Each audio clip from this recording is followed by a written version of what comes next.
అశ్వరావుపేట రాజకీయాల్లో సుపరిచితులు. అలాగే మచ్చలేని నాయకుడు మెచ్చా నాగేశ్వరరావు. కేటీఆర్, కేసీఆర్, హరీష్ రావుల దగ్గర ఎంతో ఆప్యాయత చూరగున్న నాయకుడు మన మెచ్చా నాగేశ్వరరావు. అశ్వరావుపేట నియోజకవర్గం నుంచి ఎమ్మెల్యేగా విధులు నిర్వహించిన ఇప్పుడు ప్రధాన ప్రతిపక్షంలో అశ్వరావుపేట నియోజకవర్గంలో బడుగు బలహీన వర్గాల సంక్షేమమే తన శ్రేయస్సుగా భావించి ఇప్పటికీ మచ్చలేని నాయకుడుగా తిరుగుతున్నారు. సో ప్రస్తుతం ఈరోజు మన లీడర్ ప్రోగ్రాంలో ఈరోజు అశ్వరావుపేట నియోజకవర్గం మాజీ ఎమ్మెల్యే మెచ్చా నాగేశ్వరరావు గారు మనకు అందుబాటులో ఉన్నారు. ఒకసారిగా సార్తో మాట్లాడి మనం మరిన్ని విషయాలు తెలుసుకుందాం. సో సార్ నమస్తే, వెల్కమ్ టు 9+ న్యూస్.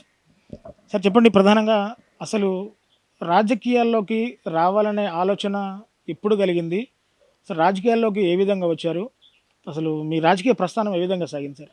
రాజకీయాలు నేను 86లో ఎన్టీ రామారావు గారు 82లో పార్టీ పెట్టినప్పుడు ఇక్కడ లోకల్గా అప్పుడు స్టూడెంట్స్గా నేను చదువుకుంటున్నా. అప్పుడు ఎలక్షన్ ఇక్కడ టీడీపీ పోటీ చేశారు. అప్పటికి ఇక్కడ ఈ నియోజకవర్గంలో సత్తుపల్లి నియోజకవర్గంలో పోటీ చేసినప్పుడు ఇక్కడ మన తుమ్మల నాగేశ్వరరావు గారు ఎన్టీ రామారావు గారు సీట్ ఇచ్చి ఇక్కడ నిల్చోబెట్టారు. అప్పుడు నేను స్టూడెంట్గా చదువుకుంటున్నా. అతను అప్పుడు జలగం ప్రసాద్ గారు ఇద్దరికి పోటీ. అప్పుడు ఎర్రమంగళరావు గారి కొడుకు కాబట్టి రసవత్తంగా జరిగింది. అప్పుడు ఏంటంటే నేను పొలిటికల్గా చదువుతున్నా కాబట్టి దాన్ని అప్పుడు చూస్తూ ఉన్నాం రాజకీయాలు. అప్పుడప్పుడే మనకి చదువుకునేటప్పుడు రసవత్తంగా జరుగుతూ ఇక్కడ లోకల్లో సత్తుపల్లి నియోజకవర్గంలో తుమ్మల నాగేశ్వరరావు గారు టీడీపీ తరఫున, ఇక్కడ జలగం ప్రసాద్ గారు కాంగ్రెస్ పార్టీ తరఫున నుంచున్నారు. ఆ రసవత్తల్లో అప్పుడు తుమ్మల నాగేశ్వరరావు ఓడిపోవటంలో అప్పుడు ఎందుకంటే ఎన్టీ రామారావు గారు పార్టీ పెట్టి ఇది అవటంలో ఆయన నటుడుగా ప్రజలు, ఎందుకంటే ఫస్ట్ నుంచి కొత్త పార్టీ పెట్టారు. తర్వాత ఇక రెండోసారి 87, 86లోను మనం ఇది నాదెళ్ల భాస్కర్రావు గారు పార్టీని ఇదై పరగొట్టారు. అప్పుడు మళ్ళీ ఎలక్షన్స్ వచ్చినాయి. అప్పుడు మేము రాజకీయాల్లో పొలిటికల్గా మేము చదువుతూ ప్రచారంలోకి రావటం. అప్పుడు టీడీపీలో లోకల్గా తుమ్మల నాగేశ్వరరావు గారు ఇక్కడ మాకు ఊరికి 5 కిలోమీటర్లోనే పోటీ చేయటం, ఫస్ట్ సారి ఓడిపోయిందని. అప్పుడంతా ఇక మేము ఉత్సాహంగా తుమ్మల గారిని మళ్ళీ సత్తుపల్లి నియోజకవర్గం నుంచి గెలిపించడం ప్రజలంతా ఆశ్చర్యంగా జరిగింది. అప్పుడు ఆయన మంత్రి పదవి కూడా 87లో అప్పుడు నీటిపారుదల శాఖ మంత్రి గారు అయ్యారు. ఇక అప్పుడు ఈ ఏరియా అంతా కొంత డెవలప్మెంట్ కార్యక్రమాలు మంచిగా యాక్టివ్గా పనిచేసి గిరిజన ఏరియాలో కూడా మంచి రోడ్లు, మరి రహదారులు అన్నీ టీడీపీలో మరి డెవలప్మెంట్ కార్యక్రమం జరగడం జరిగింది. ప్రధానంగా మెచ్చా నాగేశ్వరరావు అనే వ్యక్తి టీడీపీ నుంచి నిలబడ్డ తొలిసారే ఎమ్మెల్యేగా గెలిచి ఇక్కడ మీరు ప్రజలకు సేవ చేస్తూ మళ్ళీ వెంటనే బీఆర్ఎస్ పార్టీలోకి ఎందుకు జాయిన్ కావాల్సి వచ్చింది? అసలు టీడీపీ నుంచి బీఆర్ఎస్ పార్టీలో జాయిన్ అవ్వడానికి ప్రధానంగా ప్రోత్సహించింది ఎవరు?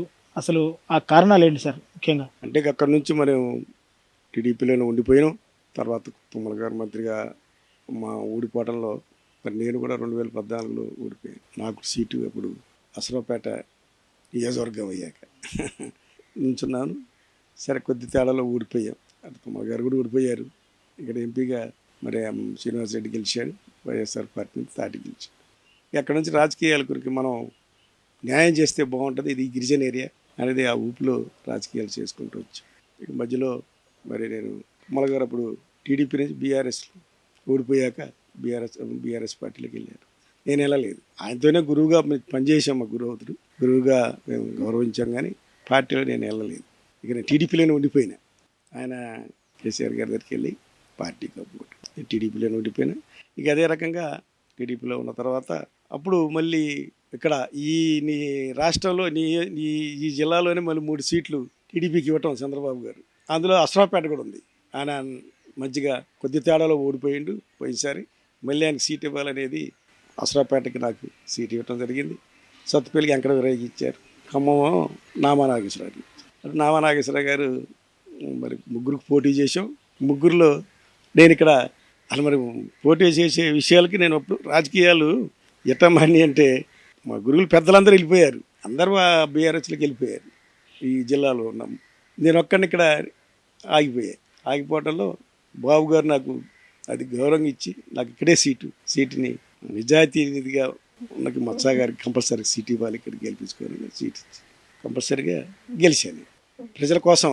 ఎందుకంటే ప్రజల కోసం పోరాడిండు మత్సా గారు, ఓడిపోయిండు, మళ్ళీ ఆయనకి సీట్ ఇచ్చి ఇక్కడ ప్రజలు గెలిపించే ప్రయత్నం అప్పుడు గెలిపించాం. మంచిగా 17 ఏర్పడింది. సార్ ఇప్పుడు యాక్చువల్గా బీఆర్ఎస్ పార్టీలో కేసీఆర్ని కానీ కేటీఆర్ గారిని కానీ కలవాలంటే ముందు అపాయింట్మెంట్ తీసుకోవాలి, ఖచ్చితంగా ఒక ప్రోటోకాల్ ఉంటుంది.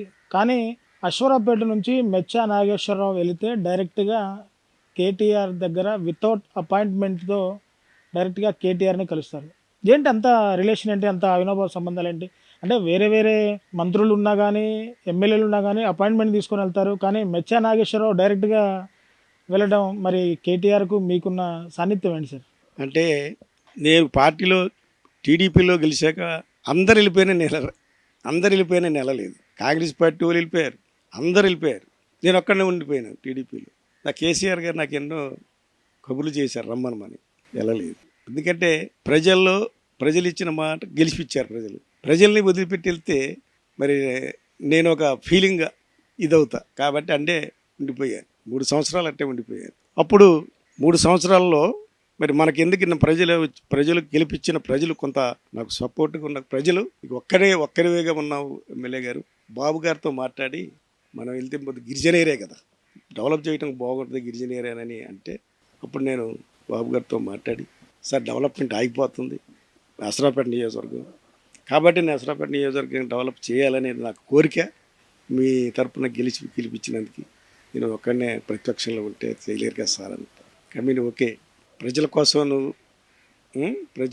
నువ్వు అడిగినావు కాబట్టి కమిట్మెంట్ అంటే, అప్పుడు కేసీఆర్ గారి దగ్గరికి వెళ్ళి ఒకటే అడిగా కేసీఆర్ గారిని, నాకు ఏం అవసరం, నాకు డెవలప్ కావాలి, ఈ నా అశ్వరావుపేట నియోజకవర్గాన్ని తీర్చిదిద్దాలి. అప్పటికి ఏమీ లేవు, అశ్వరావుపేట సెంట్రల్ లైటింగ్ లేదు, 100 పడకల హాస్పిటల్ లేదు, ఏమీ లేవు, ప్రజలకు సంబంధించింది ఏమీ లేవు. దమ్మపేట, అశ్వరావుపేట, ములకలపల్లి, అనపరెడ్డిపల్లి మొత్తం సెంట్రల్ లైటింగ్లు, అడిగిందల్లా ఆర్డర్ ఇచ్చి పంపించేసి ప్రజల కోసమే నేను పార్టీలోకి వెళ్ళాను బీఆర్ఎస్. అట్లాగే కేసీఆర్ గారు కూడా, హరీష్ రావు గారు, కేటీఆర్ గారు కానీ వెళ్ళాలంటే ఇంతమంది మీటింగ్ నడుస్తున్నా మత్సా గారు వచ్చినట్టు మన కేసీఆర్ గారు ముఖ్యమంత్రి గారు కమిన్ లోపల రమ్మంత్రి అన్నట్టు. ఎందుకంటే నేను ప్రజల కోసమే వెళ్ళాను, ప్రజల కోసం వాళ్ళు నాకు మొత్తం డెవలప్, ఈ అశ్వరావుపేట నియోజకవర్గాన్ని డెవలప్ విపరీతమైన హామీ ఏదైనా డెవలప్ చేశారు, నేను చేశాను కేసీఆర్ గారి ద్వారా నేను చేశాను. అది ధైర్యంగా చెప్పుకుంటాను. ఆ రకంగా నేను చేశాను, ప్రజల కోసమే నేను బీఆర్ఎస్లోకి వెళ్ళాను. బీఆర్ఎస్ కూడా నన్ను కేసీఆర్ గారు గుండెలో పెట్టుకొని, కేటీఆర్ గారు కానీ హరీష్ రావు గారు కానీ, నాగేశ్వరరావు అంటే మచ్చలేని మనిషి అతను, ప్రజల కోసం వచ్చిందని చెప్పి అడిగిందల్లా. అది హరీష్ రావు గారిని ఒకరోజు ఆయన అడిగితే ₹1 మన ములకలపల్లికి ఆర్డర్ ఇచ్చి పంపించి ₹1 మన గవర్నమెంట్ హాస్పిటల్, దాంతోపాటు కేటీఆర్ గారు, కేసీఆర్ గారు ఆ రకంగా ఉన్న మనకి ఇంటర్వ్యూ లేదు. ఎప్పుడు మనం ఎక్కువ హైదరాబాద్లో ఉంటే ఎక్కువ ఉండము సార్. ముఖ్యంగా బీఆర్ఎస్ పార్టీ అధికారం కోల్పోయిన తర్వాత కాంగ్రెస్ పార్టీ అధికారంలోకి వచ్చింది.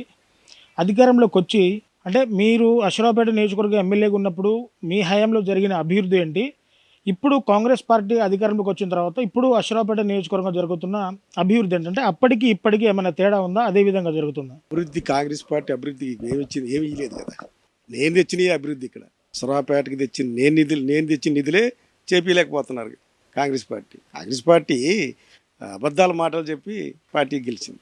420 హామీలు, ఇది పింఛన్లు, రైతు ఇవన్నీ మన రైతు బీమాలు, అభివృద్ధి చేయటానికి అసలు అన్నీ చేస్తామని చెప్పారు. దాంట్లో కొంత మనవాళ్ళు కొంత నమ్మి ఓటర్స్కు దెబ్బతిన్నారు. ఇప్పుడు ఏమి చేయలేని పరిస్థితిలో ఉంది, ఒక డెవలప్మెంట్ కార్యక్రమాలు కూడా చేసే పరిస్థితి లేదు.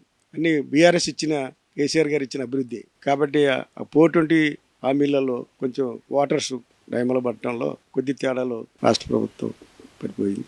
కాబట్టి ఇప్పుడు అందరికీ అర్థమైపోయింది, మళ్ళీ బీఆర్ఎస్ పార్టీ కేసీఆర్ గారిని గెలిపించాలి, ముఖ్యమంత్రికి చేయాలనేది అందరికీ, ఓటర్స్కి, ప్రజలకి, రైతులకి అర్థమైపోయింది. ఇప్పుడు ఏ రైతు ఎక్కడికి వెళ్ళినా తలదించుకొని రావాల్సి వస్తుంది. అదే బీఆర్ఎస్ ఉన్నప్పుడు తల దించుకోవాలా, ఎక్కడికి వెళ్ళినా ఇవన్నీ డెవలప్మెంట్ కార్యక్రమాలు ఫుల్గా కేసీఆర్ గారు ఏర్పాటు చేసి పెట్టారు.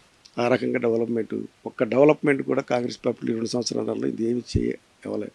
అదే మేము తెచ్చిన కేసీఆర్ ఇచ్చిన డెవలపే ఇంతవరకు చేయలేకపోతున్నారు. సార్ యాక్చువల్గా బీఆర్ఎస్ పార్టీ హయాంలో తెలంగాణ రాష్ట్రం అంతా అభివృద్ధి జరిగింది.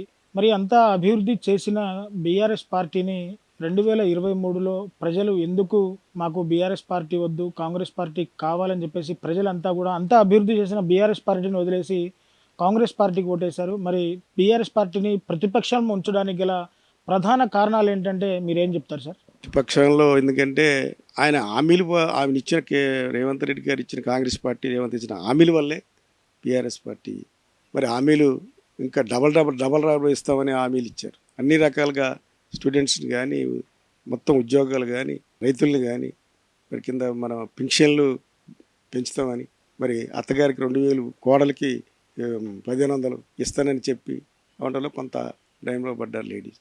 ఆ రకంగా కొంచెం కొద్ది తేడాలో పోవాల్సి వచ్చింది. కాబట్టి ఇప్పుడు అల్లే అర్థం చేసుకున్న సమస్య లేదు. ఇప్పుడు మళ్ళీ బీఆర్ఎస్ పార్టీని గెలిపించాల్సిందే. మనం బీఆర్ఎస్ పార్టీని మళ్ళీ కేసీఆర్ గారిని ముఖ్యమంత్రి చేయాలనేది ప్రతి ఒక్కరికి గుండెల్లో ఉంది. సార్ ముఖ్యంగా మీరు ఎమ్మెల్యేగా ఉన్నప్పుడు మీరు తెచ్చిన బడ్జెట్ ఎంత, మీరు అభివృద్ధి చేసిన కార్యక్రమాలు ఏంటి? ఇప్పటివరకు బీఆర్ఎస్ హయాంలో అశ్వరావుపేట నియోజకవర్గం మొత్తం కూడా ఏ విధంగా డెవలప్ అయింది ఒకసారి మీ మాటలో చెప్పండి. అంటే అశ్వరావుపేట డెవలప్ అవ్వడానికి మన గౌరవనీయులు మాజీ ముఖ్యమంత్రి కేసీఆర్ గారు నాకు దాదాపు 1000 కోట్లు ఈ నియోజకవర్గానికి కేటాయించారు.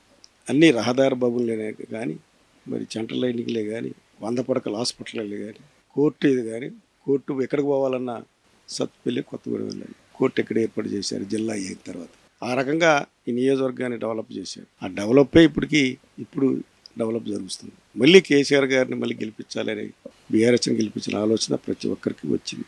మహిళలతో సహా ఆర్డినెన్స్లో కష్టపడుతున్నారు. కాంగ్రెస్ పార్టీగా మనకి డెవలప్ చేయదు అనే ఆలోచనతో మనంతా బీఆర్ఎస్ పార్టీకి చేస్తుంది. మధ్యలో ఒక ఇంపార్టెంట్ క్వశ్చన్ అడగాలి. ఇందాక నుంచి అడుగుదాం మర్చిపోతున్నాను. అంటే టీడీపీ పార్టీ నుంచి గెలిచి కిరాయి కారు తీసుకొని చంద్రబాబు నాయుడు గారిని కలవడానికి వెళ్ళినప్పుడు చంద్రబాబు గారు మిమ్మల్ని అడిగారు, మచ్చా గారు ఎలా వచ్చారు అని అంటే, ఇలా వచ్చాను సార్ అని చెప్పగలనే కొద్దిసేపు మీరు ఉండండి అని చెప్పేసి బయటికి వెళ్ళిన చంద్రబాబు సీన్ కట్ చేస్తే మీకు ఫార్చునర్ కార్ ఇచ్చి పంపించారని చెప్పేసి బయట చాలా చాలా విన్నాం. అది నిజమా కాదా? నిజమే. నేను టీడీపీలో గెలిచి బాబు గారి దగ్గరికి వెళ్ళాక అడిగారు, ఎట్టొచ్చామంటే కారులో చిన్న కారు సార్ నాది, ఆంతి కారులో వచ్చానంటే నవ్వి ముందు వెనకసేపు కూర్చోబెట్టి పోసి కంపల్సరీ కారు పర్మిషన్ ఇచ్చి కారు అడ్రస్ పెట్టించి తెప్పించి పంపించి ఆ క్షణంలో ఏ విధంగా అనిపించిందంటే ఒక ముఖ్యమంత్రి స్థాయి నాయకుడు మిమ్మల్ని గుర్తించి మీరు అంటే మీ ఆర్థిక ఇబ్బందులు కూడా అర్థం చేసుకొని వెహికల్ ఇచ్చి పంపించారంటే అప్పుడు ఏ విధంగా ఫీల్ అయ్యారు? మీ భావోద్వేగం అంటే ఏ విధంగా అనిపించింది? అన్నలాగా. ఎందుకంటే ఇక్కడ నాకు సీటు టీడీపీ నుంచి ఇచ్చి గెలిపించి నాకు కూడా ఇక్కడ ఆయనే వచ్చి మీటింగ్ కూడా పెట్టారు. గెలిచిన తర్వాత వెళ్తే నాకు అన్నలాగా తండ్రిలాగా నాకు భావనగా కారిచ్చి పంపించారు. సార్ ఎందుకు ఈ విషయం చెప్తున్నా, ఎందుకు మీ కళ్ళలో నీళ్ళు ఎందుకు తిరుగుతున్నాయి? అంటే ఆ రోజు ఆ క్షణాలు గుర్తుకొచ్చి మీ కళ్ళలో నీళ్ళు చాలా క్లియర్ కనబడుతున్నాయి, ఎందుకు తిరుగుతున్నాయి చెప్పండి? ఉద్యోగంగా ఎందుకంటే అంత చిన్న ఇక్కడ గెలిచి వెళ్ళటం, ఒక ఎస్టీగా నిజాయితీగా 3 సంవత్సరాలు ఉండటం, మరి ఆయన గెలిచి వెళ్ళంగానే అంటే కారు ఏర్పాటు చేసేవాడు. నాకు అంత తండ్రిలాగా అన్నలాగా నాకు బాగా ఎంతో అభిమానంగా. సార్ ముఖ్యంగా మీ అశ్వరావుపేట నియోజకవర్గంలో పోడు పట్టాల సమస్య చాలా ఎక్కువగా ఉంది.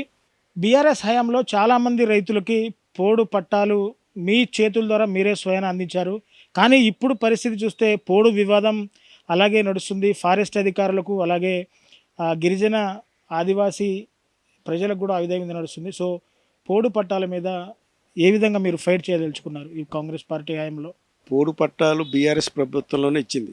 పోడు పట్టాల గురించి నేను ముఖ్యమంత్రి గారిని 4-5 సార్లు గిరిజనులుగా అడగటం, ఎమ్మెల్యేలు మరి అడిగితే మా కేసీఆర్ ముఖ్యమంత్రి గారు మచ్చగారు సెంట్రల్ గవర్నమెంట్ ఏదంటే ఏదైనా సరే మీరు ఇవ్వాల్సింది సార్, పోడు పట్టాల కంపల్సరీ గిరిజనులకి ఎక్కువ ఎకరం 2 ఎకరాలు 3 ఎకరాలు చేసినవి ఉన్నాయి కొట్టి వాళ్ళకి పోడు పట్టాలు ఇస్తే మనం ఎంతో గౌరవంగా మరి ఎందుకంటే మనం అభిమానిస్తారు సార్ అని చెప్పి నేను సార్ని 3-4 సార్లు ముఖ్యమంత్రి గారిని అడగడం జరిగింది కేసీఆర్ గారు. ఆయన దీని మీద శ్రద్ధ తీసుకొని ఈ రాష్ట్రంలో ఒక జీవోగా ఏర్పాటు చేసి మరి పూరు పట్టాలు ఇవ్వటం చాలా గౌరవకారం. ఏ ముఖ్యమంత్రి గారు కూడా ఈ పూరు పట్టాలు ఎంతమంది ముఖ్యమంత్రులను చేయలే, అది కేసీఆర్ గారి వల్లే అయ్యింది. అంటే మాలాంటి నీతి నిజాయితీగా ఉన్న గిరిజనులు అడగటం, ఎంతోమంది ఇట లేని వాళ్ళు ఉన్నారు సార్, వాళ్ళు పోరు పట్టుకొని బతుకుతున్నారు సార్, మరి చేసి అడగటంలో ఆయన గిరిజనులకి జాలి చేసి వాటి ఇచ్చారు. ఎకరానికి ముందే 5,000 రూపాయలు ఇచ్చి కూడా పొడు పట్టాలు ఏర్పడడం జరిగింది.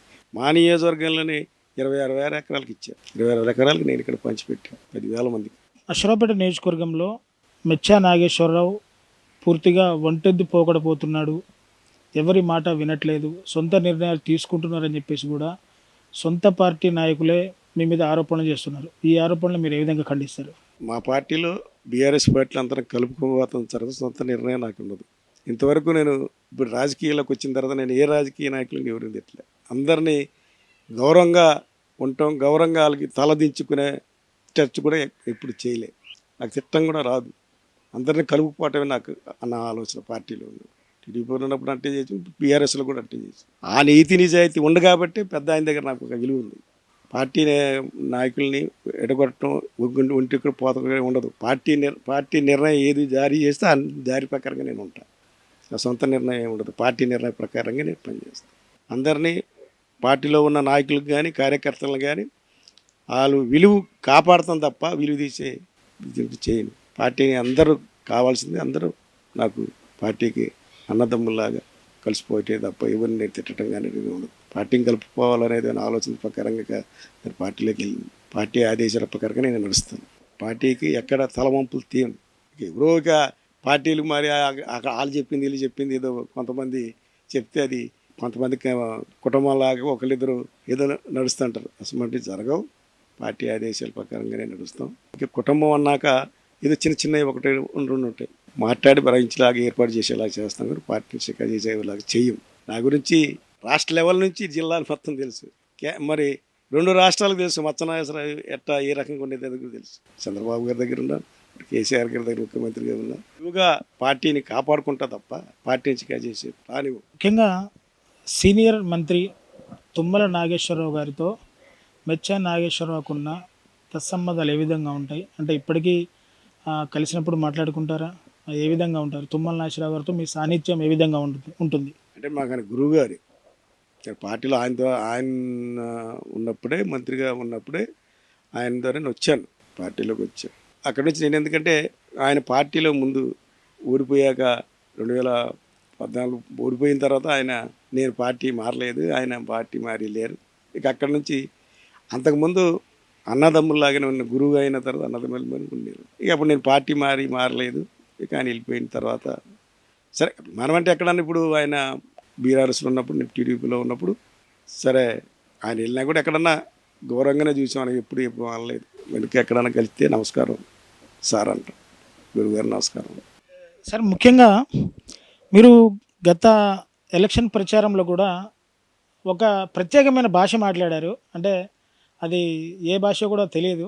అంటే మీరు ఇటు తెలుగు అనర్గళంగా మాట్లాడుతున్నారు, ఇటు ఒక ప్రాంతం ప్రచారం పోయినప్పుడు ఒక ప్రత్యేకమైన భాష మాట్లాడారు. అసలు అది ఏం భాష, అది ఏ విధంగా నేర్చుకున్నారు సార్? ఒకసారి మాకు కూడా ఆ భాషలో ఒకసారి 2 మాటలు మాట్లాడండి మాకోసం. మా భాష కోయ భాష. లేడీచ్చింది అక్క అని పిలుస్తాం. అక్క బాగుమినినా, అదే అన్నయ్యలేనే అన్న బాగుమినినే, మంచిగా మందినే, ఆరోగ్యం బాగుమిందే అట్ట మా కోయ భాషలో మాట్లాడితే వాళ్ళకి ఎంతో సంతోషం ఉంటుంది మా భాష. అట్లా భాష తుమ్మల నాగేశ్వరరావు కూడా వచ్చు మా భాష. ఆయన ఇక్కడ ఉన్నప్పుడు అందరికీ ట్రైబల్స్లో అందరికీ తిరుగుతున్నారు. దోర తిత్తిన టీ ఉట్టిన ఎలా ఆ రకంగా అందరూ పెద్దవాళ్ళను బాగమినినా వెంకటేశ్వరరావు బాగమినినేమో అన్న బాగమినినే ఆ భాష కోయ భాషలో మాట్లాడితే ఇంకెంతో సంతోషంగా మా కోయలకి ఎంతో ఉంటుంది. మా భాషలో ఆ రకంగా కోయ భాష మాట్లాడుకుంటుంది. చివరి ప్రశ్న, మెచ్చా నాగేశ్వరరావు అశ్వరావుపేట నుంచి మళ్ళీ ఎమ్మెల్యేగా ఖచ్చితంగా గెలుస్తారని చెప్పేసి కూడా ఇటు మీ నియోజకవర్గంలో మీ అభిమానులు, మీ కార్యకర్తలు కూడా గట్టిగా నమ్ముతున్న పరిస్థితి. సో మెచ్చా నాగేశ్వరరావు ఎమ్మెల్యేగానే మిగిలిపోతాడా, నెక్స్ట్ పార్టీలో మంత్రివర్గంలో స్థానం సంపాదిస్తారా? అది పార్టీ నిర్ణయం. నాకున్న నిజాయితీని బట్టి అది ముఖ్యమంత్రి గారి నిర్ణయం. కేసీఆర్ గారు కానీ, కేటీఆర్ గారు, హరీష్ రావు గారు కానీ ప్రజల్ని కాపాడుతారు, డెవలప్ చేస్తారు. మత్స్య నాగేశ్వరరావు అంటే పార్టీ మీద అభిమానం సొంతంగా.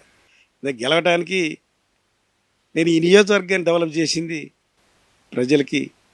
మరి బీఆర్ఎస్లో ఇంత డెవలప్ చేసింది కూడా మరి మన ఈ నియోజకవర్గ ప్రజలకు బాగా లోతుగా కడుపులో ఉండిపోయి.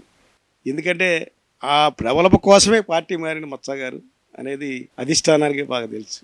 మరి ఆ రకంగా నేను పార్టీని గెలవటానికి 2008లో కంపల్సరీగా నాకు ప్రజలే గెలిపిస్తారు. ఆ నమ్మకం నాకుంది పార్టీ మీద. ఆ గౌరవం మాకు మరి కేసీఆర్ గారు కంపల్సరీగా నిర్ణయం మాకు ఇస్తారు. కంపల్సరీగా సీటు రావటం ఖాయం, ఇక్కడ గెలవటం కూడా ఖాయం. ఎస్, చూశారు కదా, పూర్తిగా రాబోయే అసెంబ్లీ ఎన్నికల్లో తెలంగాణ రాష్ట్రం నుంచి ఖచ్చితంగా అధికారం సాధించేది బీఆర్ఎస్ పార్టీయే, ముఖ్యమంత్రి కేసీఆర్ అని చెప్పేసి కూడా మెచ్చా నాగేశ్వరరావు క్లియర్గా చెప్తున్న పరిస్థితి ఇక్కడ కనబడుతోంది. నియోజకవర్గంలో దాదాపు 1000 కోట్లతో నేను చేసిన అభివృద్ధి తప్ప మరేది ఇప్పుడు కనిపించడం లేదు. పోడు పట్టాల విషయంలో కూడా బీఆర్ఎస్ హయాంలో ఇచ్చిన పోడు పట్టాలే ఇప్పటికీ నడుస్తున్నాయి. కాంగ్రెస్ పార్టీ పోడు పట్టాల విషయంలో చాలా అలసత్వం వహిస్తుందని చెప్పేసి కూడా క్లియర్గా చెప్తున్న పరిస్థితి కనబడుతూ ఉంది. పాత విషయాలు కూడా మనసులో పెట్టుకొని ఒకంత భావోద్వేగానికి గురైన సంఘటన కూడా జరిగింది. సో ఏది ఏమైనా మచ్చలేని నాయకుడుగా అశ్వరావుపేట గిరిజన నియోజకవర్గం నుంచి ఈసారి ఖచ్చితంగా గెలిచేది కూడా మా నాయకుడే అని చెప్పేసి ఇక్కడ కార్యకర్తలు కూడా చెప్పుకుంటున్న పరిస్థితి ఇక్కడ కనబడుతుంది. సో ఇది ఈనాటి లీడర్ ప్రోగ్రాం కార్యక్రమం. మరో కార్యక్రమంతో మళ్ళీ కలుసుకుందాం. హరిప్రసాద్తో రిపోర్టర్ దేవేందర్, 9+ న్యూస్, అశ్వరావుపేట నుంచి.